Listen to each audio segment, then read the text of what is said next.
Hey everyone, this is going to be yet another video response to Ujames 1978 Forever and his video about age of consent legislation. I'll leave a link in the below bar. Complete Rationality wants to hold some sort of blog TV debate this weekend, I think, where Ujames and a number of people who have criticised him for his videos on this subject are invited to come along and discuss things with him. I can say right now that I will not be going, for the very simple fact that I am terrible live. You talk to anybody who has met me in Liverpool and London and they will tell you how very nervous and socially awkward I am. I'm not good live. I will not be a good person to have on your side when debating. I've never debated before, and I just will not do my side any favours. So that is why I am doing this video right now. So first off, oh James, I can see why people get so angry at you. I really can.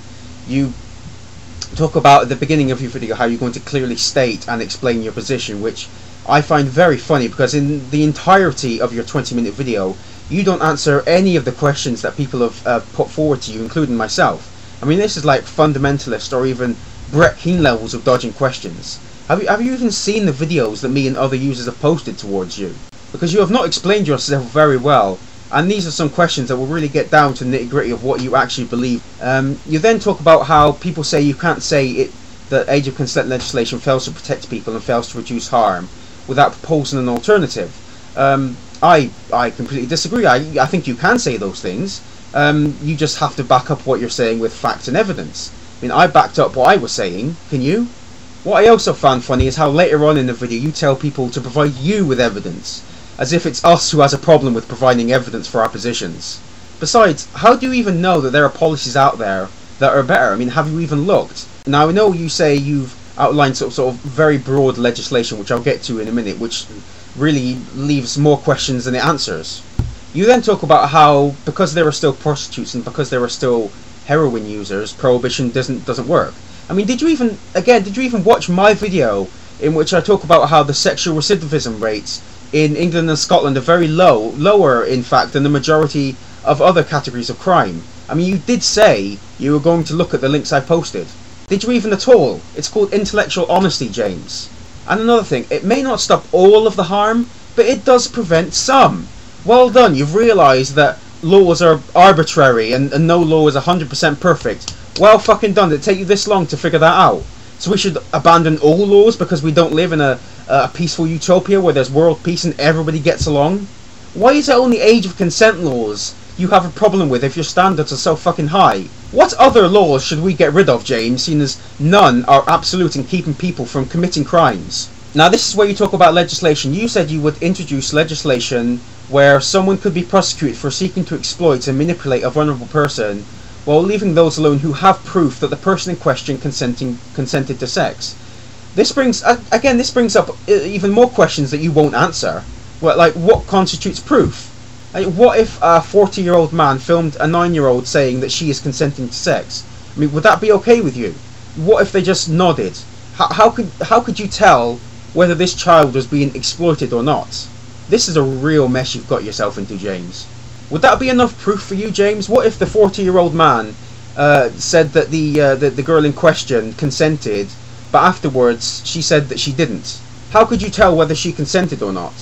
But this I think shows your true colours, and I think this pretty much blows your philosophy of harm reduction out of the water. You say, quote, "And even if you were to present unquestionable evidence that sex before a certain age causes harm, like the criminalisation of heroin, a drug that indeed causes terrible harm, I would still oppose the criminalisation of sex before a certain age on the grounds that, like the criminalisation of heroin or anything else for that matter, simply banning something does not prevent people from doing it, and as a result does not prevent the harm caused by engaging in that activity." And in this paragraph you show just how dishonest, stubborn and morally bankrupt you are. Even if we give you evidence that say sex under 10 years of age caused harm, irrefutable evidence, you still wouldn't want laws against it because people will still do it. So right there you show you don't really give a fuck about harm reduction, because even if we proved it to you, you still wouldn't be convinced that a law is justified because people will still do it. James, I am so glad that you will never be in a position to be in power, because it frightens me what kind of laws you could put in place. You assume that the people partaking in this activity are not causing harm, which kind of answers the question of how young is too young, because you plainly don't think there is an age. And even if there was an age, even if you could prove to you that there was an age, you wouldn't protect those children because they are going to have sex anyway. If fucking idiots like you got their way, anybody would be able to have sex with them. You don't seem to even understand the possibility that children may not want to have sex, and that may cause them harm. This kind of broad brushing is ignorant and narrow-minded at the best of times, but in this context, it's very dangerous. You then say that we should accept people go to prostitutes and have sex, and that people are going to use heroin so that they can get help. So instead of having age of consent laws, I don't know, are we just going to open child rape centres where children can go after the fact and get treated? But wait, but if the other party has proof, would they just be chucked away? Would they not be allowed to have treatment? You only talk about children at the very end of the video, saying that your arguments haven't talked about them. Fucking bingo, James, that you haven't talked about them. And that age of consent laws aren't needed to protect them, as they are mostly used against teenagers.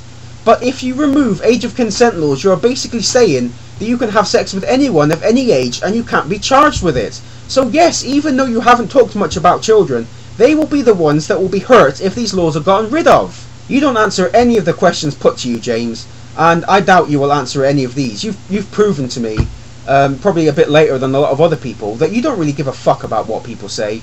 You're right, and your mind can't be changed. Even if we give you evidence, you still wouldn't put laws in place.